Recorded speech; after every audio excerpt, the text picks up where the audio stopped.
네, 역관 제도 한번 같이 가보도록 해볼게요. 그러니까 역관 제도라고 하는 게 미국에서 일단은 꽃피웠다. 무슨 말이냐? 미국에서 엄청 많이 뭐 있었다, 유행했다, 뭔가 뭐 능력을 발휘했다라고 보시면 되겠죠. 1829년 취임한 7대 대통령 앤드류 잭슨은 역관 제도를 민주주의의 실천적인 정치 원리라고 선언하고 그러니까 인사라고 하는 게 안녕하세요 인사하는 게 아니라 뭐 누구 자리를 뭐 배정을 하고 만든 어떤 이런 인사권이라고 보시는 게 맞겠죠. 이런 인사권에 대한 기본 원칙으로 삼았습니다. 일단은 역관제도에 대해서 좀 설명을 드릴게요.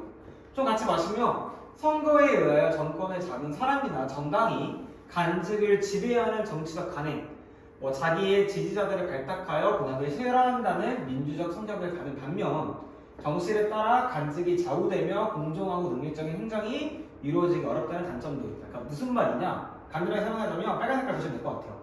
선거에서 이긴 정당이나 대통령이 간직 임명권을 갖는 제도를 역관제도라고 합니다. 우리나라도 대통령이 바뀌면 그 대통령이 뭐 어떤 장관들을 자기가 선별을 하죠. 그러니까 누구를 추천을 하죠. 그러니까 이런 것들 자체를 역관제도라고 보시는 게 맞습니다.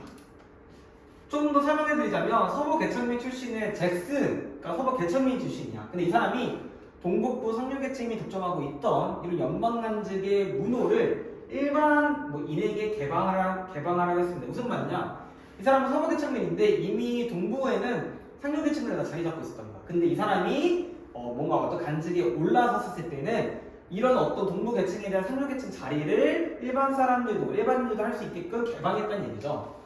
하지만 임기 중 교참 간직은 10% 수준이라고 합니다. 즉 한마디로 교참 비율이 낮은 걸 볼 수 있는 거죠. 이후 폭이 넓어져간 역관 제도는 이 해 때 전성기를 맞았습니다. 즉 한마디로 이 간직, 교참 간직의 퍼센트 비율이 많았을까요? 적었을까요?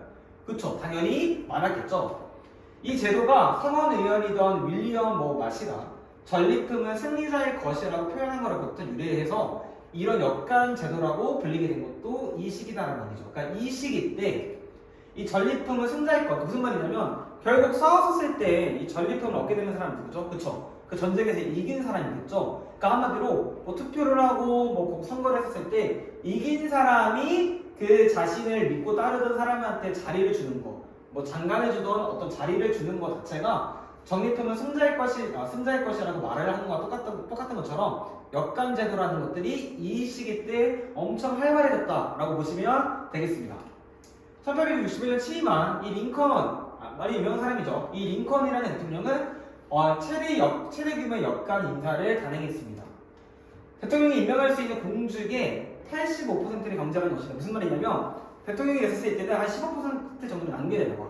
그러니까 최대가 85%인데 이거를 다 했다는 얘기예요. 즉 인사권을 85%를 다 활용해서 다 교체했다는 얘기죠.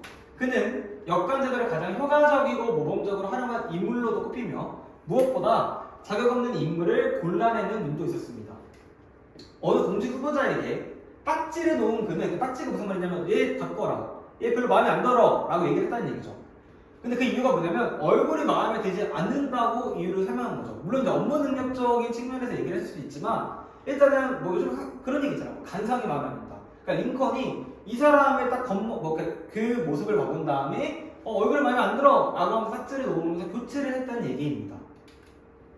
얼굴은 그 사람 책임이 아니지 않습니까? 라는 질문에 링컨은 40세가 넘은 사람은 자기 얼굴에 책임을 져야 한다라고 말했다는 얘기죠. 무슨 말이냐면 뭔가 40살이 넘었던 사람이었나 봐. 근데 그 사람이 생각해봐. 여러분도 그 나이 든 사람들을 봤을 때 자기 관리하고 운동하고 열심히 꾸미는 사람을 더 좋아하지 완전 뭐 행패하게 있는 사람을 좋아하지도 않을 거 아니야.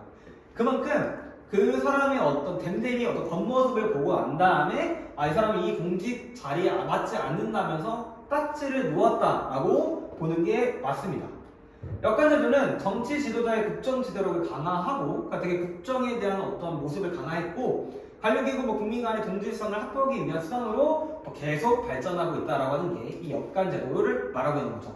하지만 여전히 무능력한 사람이 공직자가 돼서 국민의 일방이 아니라 정당의 특수 이익에만 기여할 위험이 존재합니다. 무슨 말이냐면 어쨌든 뽑았어. 그리고 국민을 위해서 일을 해야 되고 진짜 열심히 해야 되는 반면에 자기 이속 챙기는 사람들도 분명 있을 거 아니야. 왜 그러냐면 대통령을 내가 꼭 그 대통령이 돼서 이 사람이 이제 역관 제도를 실행을 해가지고 자기 아래에 있는 사람들을 뽑아야 될 거 아니야. 근데 진짜 국민들을 위해서 일하는 게 아니라 자기 편한 거 일하려고 뽑는 그런 이렇게 일을 하는 사람도 있을 수 있다라는 위험이 있다라고 얘기를 하는 거죠.